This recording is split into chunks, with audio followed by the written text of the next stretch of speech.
Boa noite, meus amigos. Boa noite, Nivaldo. Boa noite, Célia. Boa noite a todos. Mais uma segunda-feira, mais uma vez com o Livro dos Espíritos aqui, trazendo esse livro para as nossas vidas. Agradecemos a presença de todos vocês. Agradecemos a presença dessa espiritualidade amiga, pela confiança, pela proteção, confiança nesse nosso encontro, porque eles sentem, eles percebem que a nossa satisfação, o nosso engrandecimento em estarmos com esse livro ao nosso alcance, a nossa gratidão é muito grande mesmo. Gratidão grande, se é que a gente pode falar assim, né? E agradecemos principalmente a Deus nosso Pai, né? De nos permitir estarmos aqui. E a todos vocês, que junto conosco levamos esse estudo adiante, que junto com todos vocês estamos aqui no intuito de apreendermos esses ensinamentos, essas orientações que recebemos da espiritualidade.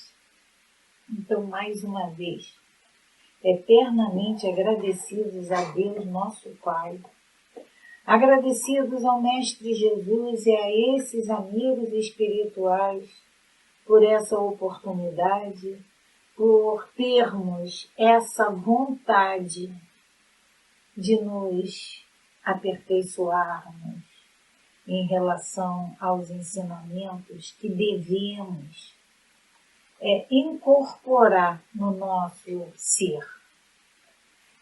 Agradecemos pela oportunidade de trazermos, de levarmos a todos esses ensinamentos. A nossa gratidão, Pai, a nossa gratidão, Mestre Jesus. A gente tem essa oportunidade, né, de estarmos, muitas das vezes, muitos de nós, recordando. Não, eu acho, Nivaldo, que isso tudo aqui, porque está no Evangelho, né, que Jesus iria mandar um novo Consolador, que iria nos lembrar. Nos lembrar, exatamente isso. Então, se é para nos lembrar, porque não esquecemos. Algumas oportunidades nas nossas encarnações passadas, nós já tivemos a oportunidade de estar com esse livro. Agora estamos mais uma vez recordando. E vamos ver se dessa agora a gente firma esses aprendizados e o mais importante de tudo é a gente começar a praticar. É aquele aluno que aprende alguma coisa na escola, na faculdade, e tem que começar a praticar, colocar aqueles aprendizados na sua vida diária. Nivaldo, eu acho que nós já, em várias outras encarnações, nós já estivemos com essa possibilidade em nossas mãos e repelimos. Não quero saber disso. Em outras oportunidades, já tivemos todo esse ensinamento em nossas mãos e olhamos, realmente era bonzinho isso. Mas hoje a gente tem a consciência de que precisamos incorporar isso. Você falou da prática. Sim. A gente tem a teoria, que ela vai simplesmente desenvolver o nosso intelecto. Mas a gente precisa compreender isso, que todos esses ensinamentos. É igual, Nivaldo, a gente, até algum tempo atrás, a gente pensava assim, tem problema eu jogar papel no chão? Porque o lixeiro vem e limpa. Porque se eu não jogar, ele não vai ter trabalho, né? A gente pensava. Há algum tempo a gente já pensou isso na vida, né? E aí, hoje, o que a gente faz com o nosso lixinho? Muitos de nós fazemos. A gente ainda jogamos no chão? Ainda jogamos no chão. Mas a grande maioria, o que faz? Já guarda. para no local apropriado descartar esse lixo. Então são comportamentos, são atitudes que a gente vai incorporando. Isso é botar em prática o aprendizado. Botar em prática. E ainda a gente fazendo mais uma referência, né? É aquele jogador, né, que aprende na teoria como deve ser feito. Isso. O técnico passa para ele como ele deve se comportar em campo e ele consegue colocar em prática os aprendizados. Então somos nós, nas nossas vidas. Aprendemos aqui como devemos nos comportar com os nossos irmãos de caminhada. E aí a gente tem que sair daqui e colocar em prática. Durante a nossa semana, né, Célia? Esses aprendizados, esses entendimentos. Porque até agora, né, a doutrina vem nos dizendo de fraternidade, de amor ao próximo, de benevolência, de caridade. Mas não adianta a gente trazer isso só para o nosso cérebro, só para o nosso conhecimento. A gente precisa praticar colocar isso. Em prática. Né? E aí é que está o grande da questão. É colocar em prática. Muitos que nós conhecemos não têm conhecimento da doutrina, mas praticam. Mas praticam. É verdade? A doutrina é um facilitador. E olha o que nós não vamos poder falar assim, nós não sabíamos. E porque tem irmãos que não tem nada disso aqui, que não tem contato nenhum com essa doutrina. Nessa encarnação. Nessa encarnação, Mas praticam. Essa lei de amor, de caridade. Mas praticam, que é o mais importante. Então, vamos fazer a prece. Nós já agradecemos ao nosso Pai, já agradecemos ao nosso Mestre Jesus, a esses amigos espirituais, por mais uma vez estarmos aqui. E pedimos a todos eles que nos iluminem, que nos intuam, a todos nós, para que possamos apreender esses ensinamentos, incorporar no nosso ser, no nosso verdadeiro ser, esses ensinamentos. E para dar início ao nosso estudo, vamos à página, né, de reflexão que a gente toda semana coloca e vai aparecer aí no visor de vocês. E a de hoje diz assim: não espere um ótimo dia, crie um. E aí tem um bom dia, vida. Não é só um bom dia, ou uma boa tarde, ou uma boa noite, é um bom dia, vida. E aí, quando a gente lê essa mensagem, muitas das vezes a gente acorda mal, muitas das vezes a gente acorda mal e fica esperando que alguma coisa de boa aconteça para que a gente possa, então, começar o nosso movimento. Quando o procedimento é o contrário. Nós não temos que esperar acontecer. Nós temos que fazer acontecer. Porque quando todas as vezes que a gente tivermos assim, desanimado, esperando alguma coisa acontecer, se nós lembrarmos disso, levantarmos, da onde estivermos, até tem aquela música, levante-se dessa cadeira, levantarmos e procurarmos nos empenhar em alguma coisa, a gente vai perceber que o nosso dia é um bom dia. Nós fizemos esse bom dia. Nós criamos esse bom dia. Essa mensagem, Célia, me recorda uma história, né, que é assim, a lição do agricultor.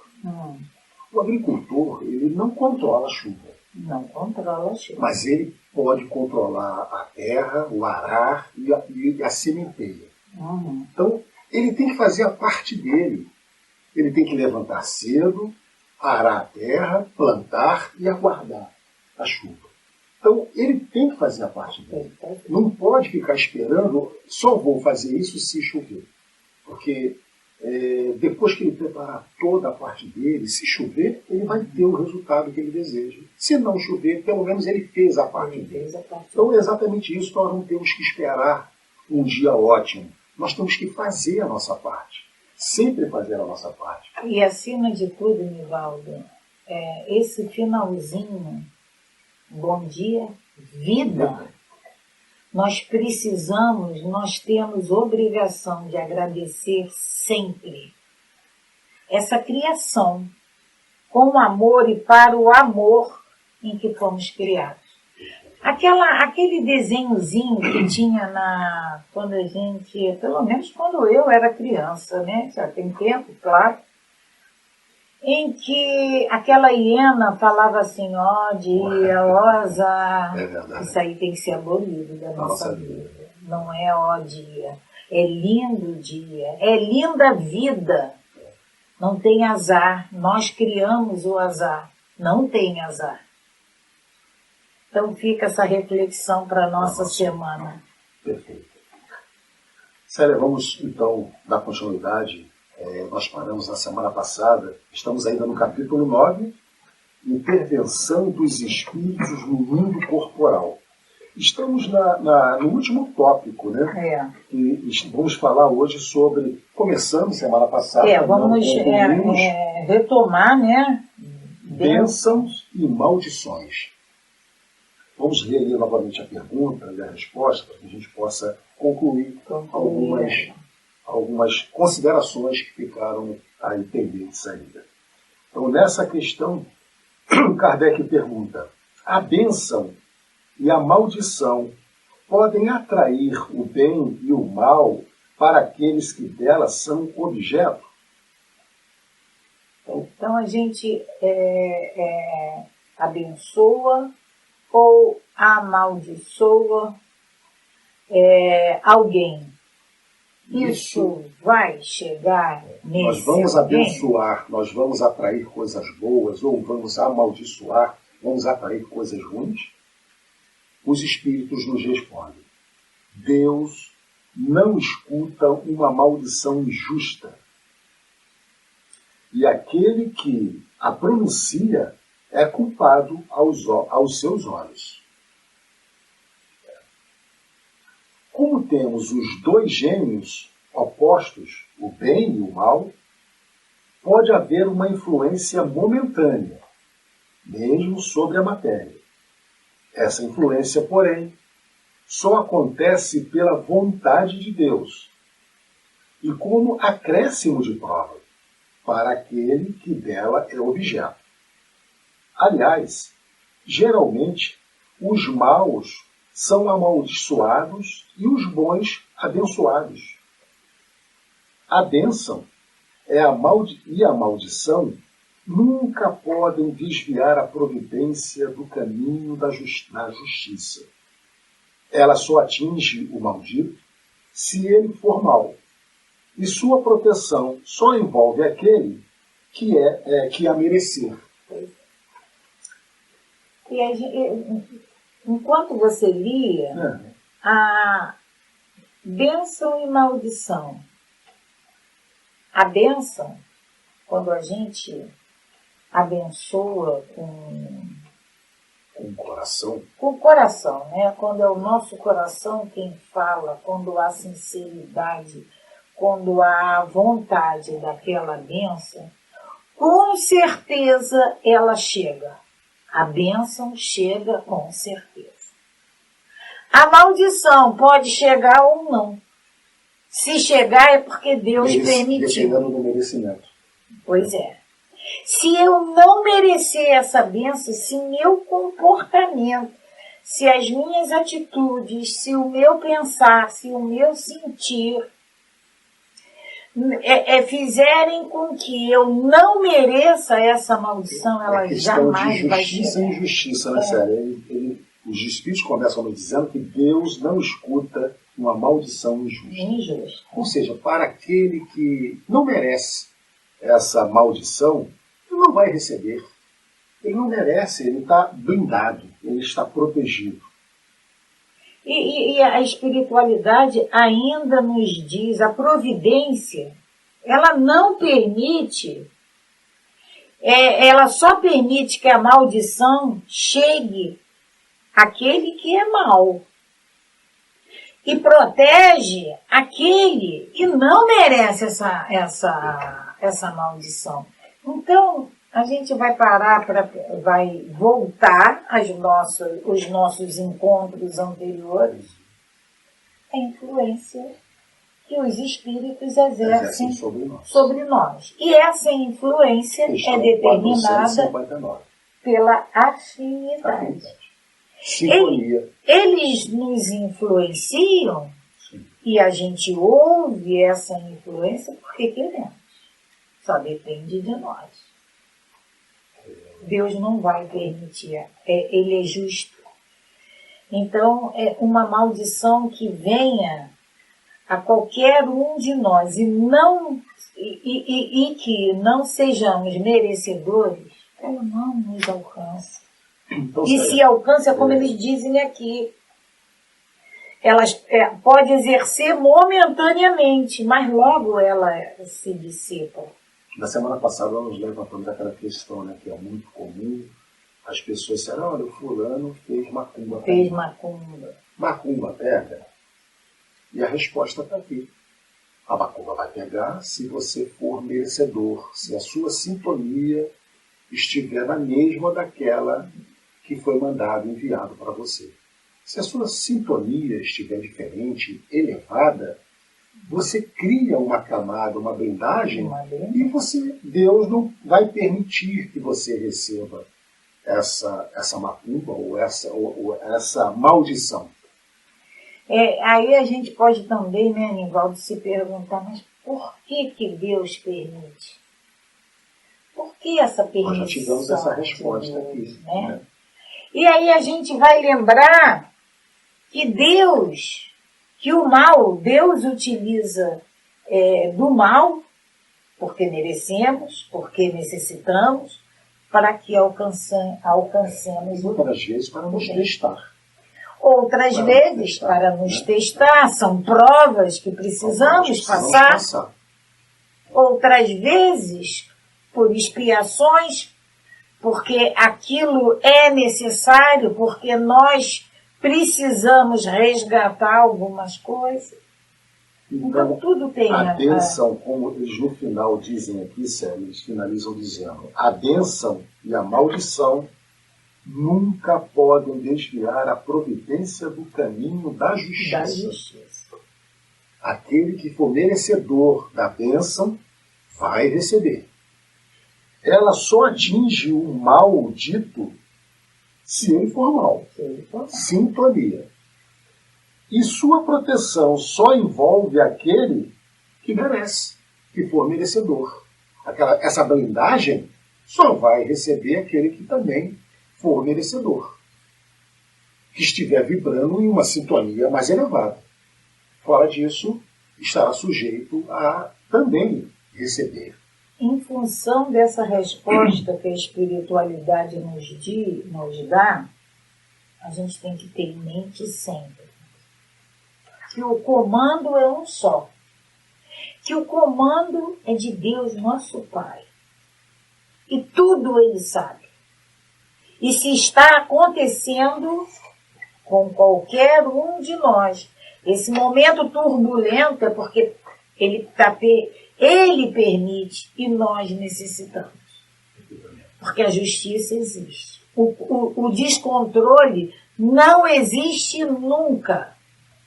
A gente precisa ter em mente isso. Então, bênção e maldição existem, mas nós receberemos de acordo com os nossos merecimentos. Aí assim a gente encerra o capítulo 9, né? 9, Nós vamos no capítulo 10, das ocupações e missões dos espíritos. E aí nós temos a pergunta 558. E Kardec pergunta: alguma outra coisa incumbe aos espíritos fazer que não seja melhorarem-se pessoalmente? Sarah, meu livro está assim, ó. Os espíritos têm outra coisa a fazer a não ser melhorar-se pessoalmente? O que os espíritos ficam fazendo no plano espiritual? Essa é a questão. Essa é a questão. O que será que eles ficam fazendo? Porque durante muito tempo nós pensávamos que desencarnamos, morremos, vamos descansar. Vamos descansar. Era esse o entendimento que ainda temos, muitos de nós ainda tem esse entendimento. Né? Se fosse muito bom, descansou para o paraíso. Né? Morreu, descansou. Mas uma outra vertente da Igreja Romana classificava a morte, ou você vai para o céu, ou para o inferno, ou para o purgatório, né? E normalmente a gente tem essa frase, morreu, descansou. E aí Kardec pergunta, o que os espíritos fazem? Eles se melhoram pessoalmente? Se ocupam com o quê? E aí vamos lembrar de Jesus, porque a gente está sempre falando aqui, eu principalmente, eu falo sempre, quando ele esteve aqui conosco, porque ele disse, primeiro que ele é nosso modelo e guia, né? Ele é o nosso irmão mais velho, então é a ele que a gente vai se referir sempre. E quando ele esteve aqui conosco, ele nos disse, meu pai trabalha. Ainda hoje meu pai trabalha. Até hoje meu pai trabalha. Ou seja, Deus, ele trabalha sempre. E aí Kardec faz exatamente essa pergunta. De que se ocupam os espíritos? E eles respondem, a espiritualidade nos responde. Concorrem para a harmonia do universo, executando as vontades de Deus, cujos ministros eles são. Então, é claro que nós estamos falando aqui de espíritos elevados e espíritos superiores. Então, eles contribuem, eles trabalham pela harmonia do universo. Evolução planetária. Evolução planetária. Aí, cada um faz o que quer? Não. Existe esse controle. Uma coordenação, né? Existe como a espiritualidade diz, executando as vontades de Deus. Tudo parte dele, tudo volta para ele. A gente não pode esquecer isso. Quando a gente dizendo mais uma vez, né, Célia, quando Jesus disse, eu e o Pai somos um, é porque Jesus obedecia exatamente às ordens de Deus. Não que ele fosse Deus, como foi interpretado. Como muitas das vezes é interpretado. Mas ele se referia que ele obedecia às ordens do Pai. Exatamente isso que os espíritos estão aqui nos respondendo. Aí continua a espiritualidade. A vida espírita é uma ocupação contínua. Então acabou esse negócio da gente ir a velório e agora descansou.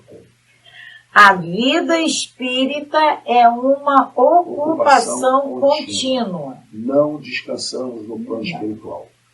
Mas que nada tem de penosa, como a vida na Terra. Porque a gente tem essa ideia, mas vai continuar trabalhando? Mas não é possível, eu queria tanto descansar. E eles nos dizem que esse trabalho não é penoso. Vamos lembrar de questões anteriores. Quando pergunta qual é a felicidade dos espíritos, é fazer o bem, é trabalhar. Essa é a felicidade deles. É trabalhar para que nos melhoremos. Então, quando nos melhoramos, é a felicidade que eles têm. Então, a vida espírita é uma ocupação contínua, mas que nada tem de penosa, como a vida na Terra. Porque não há fadiga corporal, nem as angústias das necessidades. Ou seja, no mundo espiritual, eu lembro muito do André Luiz, né? Porque quantas vezes, logo assim que André Luiz chegou no nosso lar, quando ele já foi acolhido, né? Quando ele conseguiu vislumbrar o socorro, ele convivia com outras pessoas, e a gente vê isso no nosso lar, e ele foi um dos que não queria trabalhar, né? E lá no nosso lar todo mundo trabalha, ninguém fica. Tem o seu momento de descanso? Lá tem. Existe o bônus hora. Bônus hora. Bônus hora. Uma moeda espiritual do trabalho, de cada um deles, né? Então, quanto mais você trabalha, mais bônus horas você vai ter. E esse bônus hora se reverte em quê? Nas concessões que lhe são permitidas. Por exemplo, André Luiz pôde, depois de um tempo, vir à Terra, né? Vir à matéria, visitar a família. Como tinha também uma outra que queria, mas não tinha condições, não tinha bônus hora. Ela não trabalhava, não se conseguia se encaixar em trabalho algum. Então é isso, a ocupação é contínua. Ninguém fica ocioso no mundo espiritual. Não há fadiga corporal, sabe, aquele cansaço, estou cansado de trabalhar, preciso descansar, preciso dormir. Os espíritos não têm fadiga corporal. E também não tem essa angústia da necessidade. Aqui, essa necessidade do ter, né? Como nós temos aqui. Então, é simples. A vida espiritual, ela vai consistir... Nessa primeira pergunta, a gente aprendeu que vamos continuar trabalhando no plano espiritual. E esse trabalho não vai trazer fadiga e vai nos trazer prazer. E é sempre visando a harmonia geral.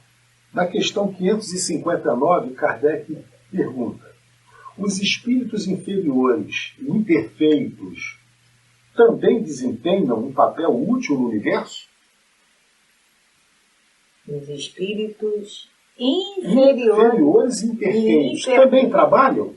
Porque Kardec, na primeira pergunta, está dizendo que eles contribuem aqui para o progresso do planeta. Do universo. Do universo. E os inferiores?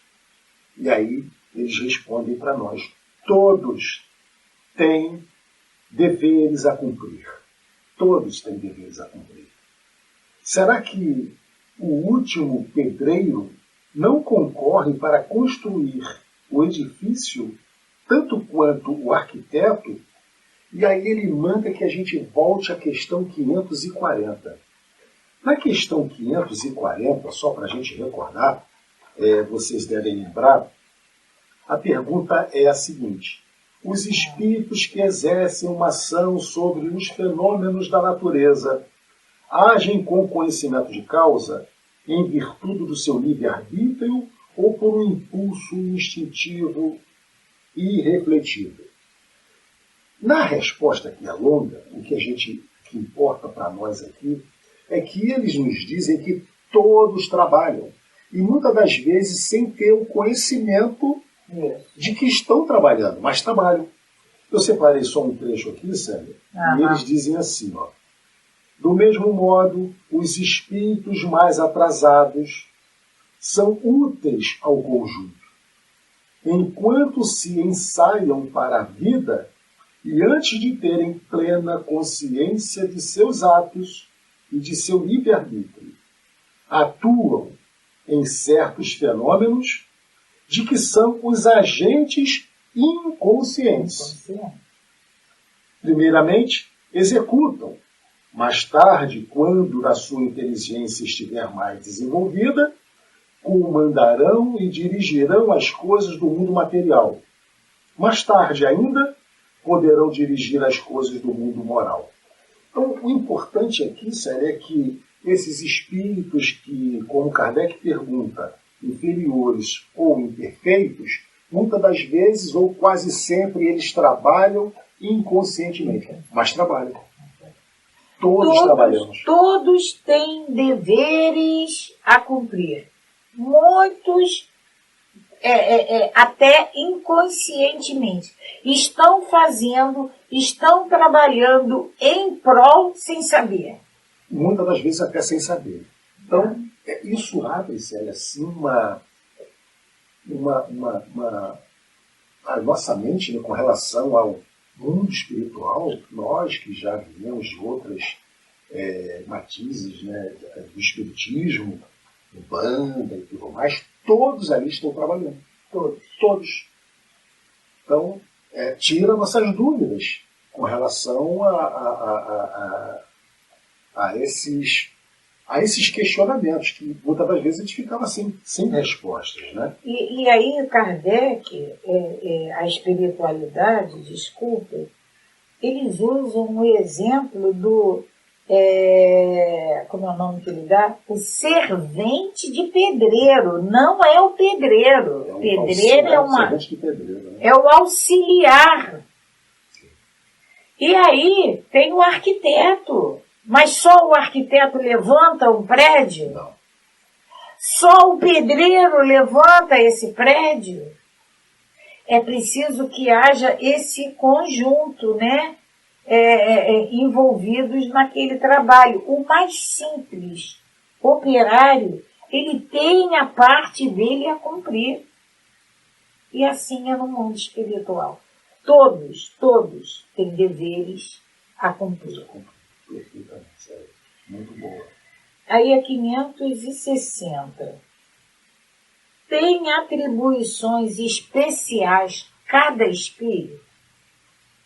Na resposta anterior, o pedreiro tem a sua atribuição, assim como o arquiteto, assim como o engenheiro, assim como o auxiliar de pedreiro. Então, aqui na matéria, cada um tem uma atribuição. No mundo espiritual, como seria? Como será?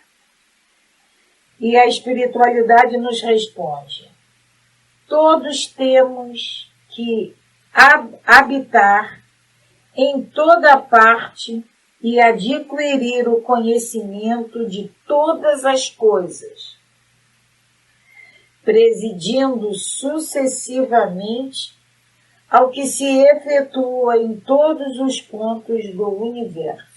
A tua resposta está muito diferente da minha. Ele diz assim: digamos que todos nós devemos habitar em toda a parte e adquirir o conhecimento de todas as coisas. Isso aí, Célia, são as duas asas que nós precisamos. Nós falamos aqui, para que haja a evolução do espírito, ele precisa voar. Para voar, nós precisamos de duas asas: a asa da moralidade e a asa do conhecimento. Então, ele nos diz aqui que nós precisamos, todos nós devemos habitar em toda a parte e adquirir o conhecimento de todas as coisas. Para que a gente possa ter, na pergunta de Kardec, se os espíritos possuem todas as atribuições especiais.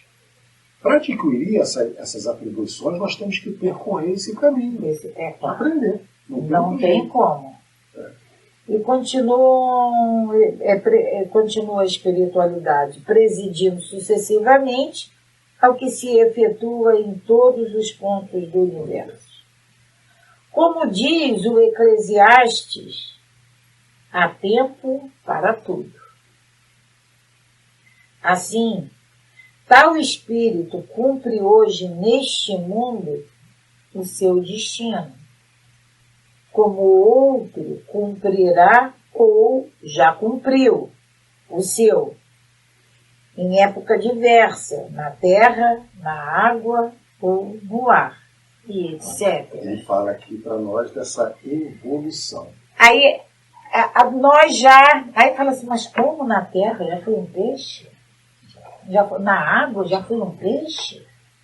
Na terra já foi uma minhoca? No ar eu já voei, já fui um pássaro? E aí a gente precisa retornar, né, ao princípio de tudo, ao princípio onde éramos só o princípio inteligente, né? Então já habitamos esses mundos. Nós vamos falar aqui, né, Célia, mais para frente, dos 4 reinos, né?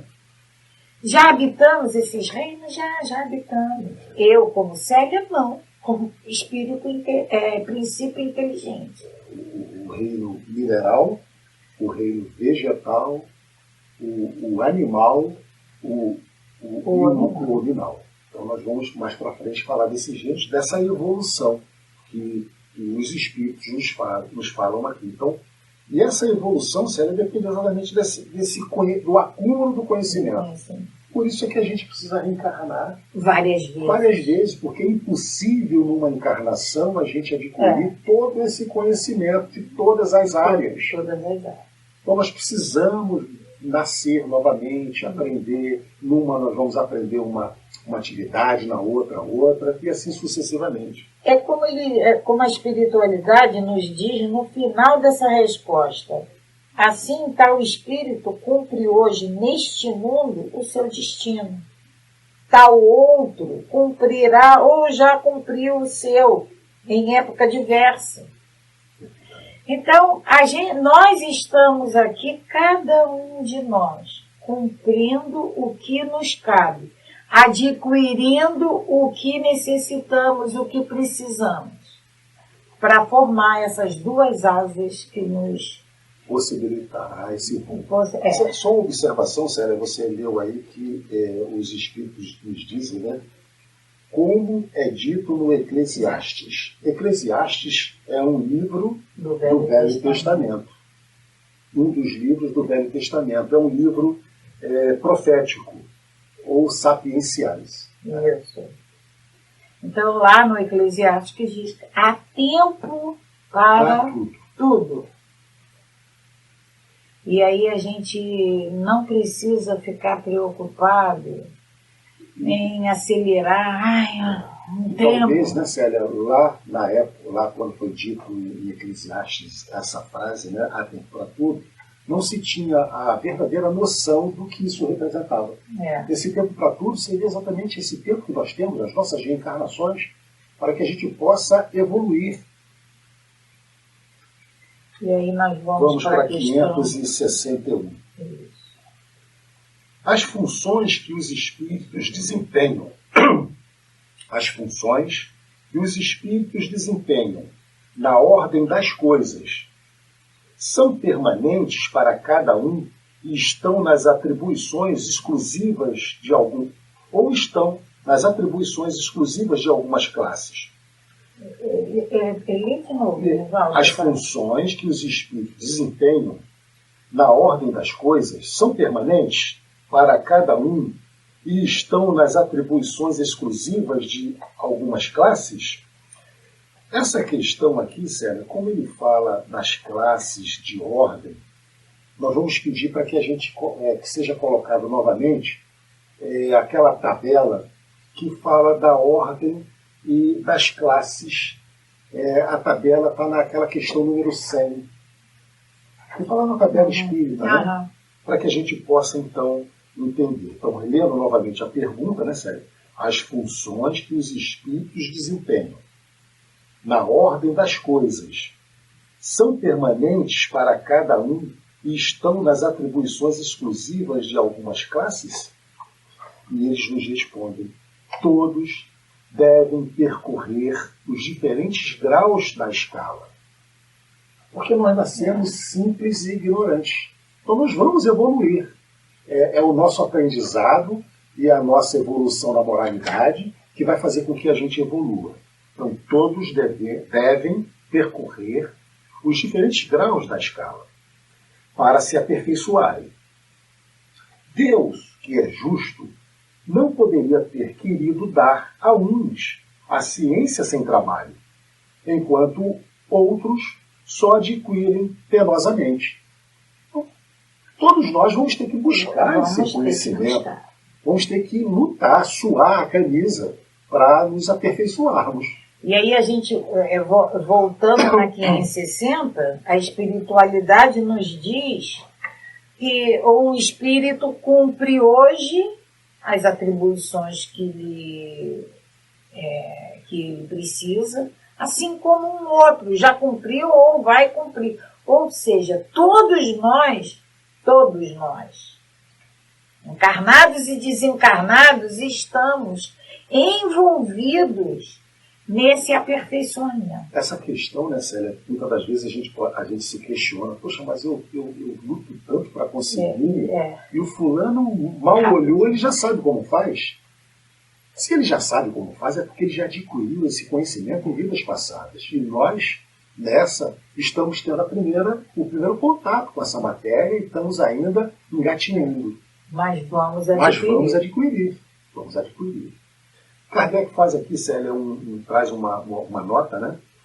Ele diz assim, ó, também, entre os homens, ninguém chega ao grau supremo de habilidade numa arte qualquer, sem ter aurido os conhecimentos necessários na prática das etapas básicas dessa arte. Exatamente isso. Se a gente percebe alguém que sabe pintar maravilhosamente bem, e eu não consigo nem pegar no pincel, é porque ele já treinou isso em outras encarnações. Se nós percebermos habilidades dos companheiros, é porque ele já adquiriu isso. Vamos nos esforçar para que a gente possa, nas próximas encarnações, ter também habilidades adquiridas. E a questão 562. Já não tendo o que adquirir, os espíritos da ordem mais elevada se acham em repouso absoluto, ou também lhes tocam ocupações. Aí a gente vai ver, Nivaldo, na nossa tabela, né? Na tabela, a primeira ordem são os espíritos que atingiram a perfeição. Aí os espíritos puros, né? Nenhuma influência da matéria, superioridade intelectual e moral. Ou seja, eles já têm as duas asas aptas, desenvolvidas e podem voar. Será que agora eles vão descansar? Agora descansa. Aí como Kardec pergunta, ou também lhes tocam ocupações. Antes de ler a resposta, vamos lembrar do que Jesus nos falou há 2020 anos atrás, que o Pai trabalhava até hoje. Nós só conhecemos um espírito, Célia, nessa condição da primeira ordem. Jesus. Nós só conhecemos Jesus. Foi o único espírito puro que habitou a terra dessa primeira ordem. Na primeira ordem, Jesus. E Jesus a gente sabe que trabalha até hoje. Trabalha até hoje. Olha o trabalho que nós damos a ele. Nós damos trabalho a ele. E como damos? Eu acho que não vai dar para a gente desenvolver. A gente vai parar na questão 562. E retornaremos. Vamos retornar essa questão no próximo segunda-feira. Então vamos agradecer a vocês mais uma vez a presença de cada um que nos envaidece aqui no sentido de termos vocês aí nos questionando, né? E aqui nos preparamos para estarmos sempre levando esse melhor entendimento para cada um de vocês. Vamos agradecer a Deus, agradecer a Jesus pela oportunidade de mais uma vez estarmos aqui, pedindo para que a nossa semana seja repleta de muita paz, de muita compreensão, de muito entendimento, e que nós possamos, como sempre, praticar tudo aquilo que aprendemos com os nossos irmãos de caminhar. Que Jesus nos abençoe e nos proteja sempre, graças a Deus. Paz e bem, paz e luz. Paz. Muita paz.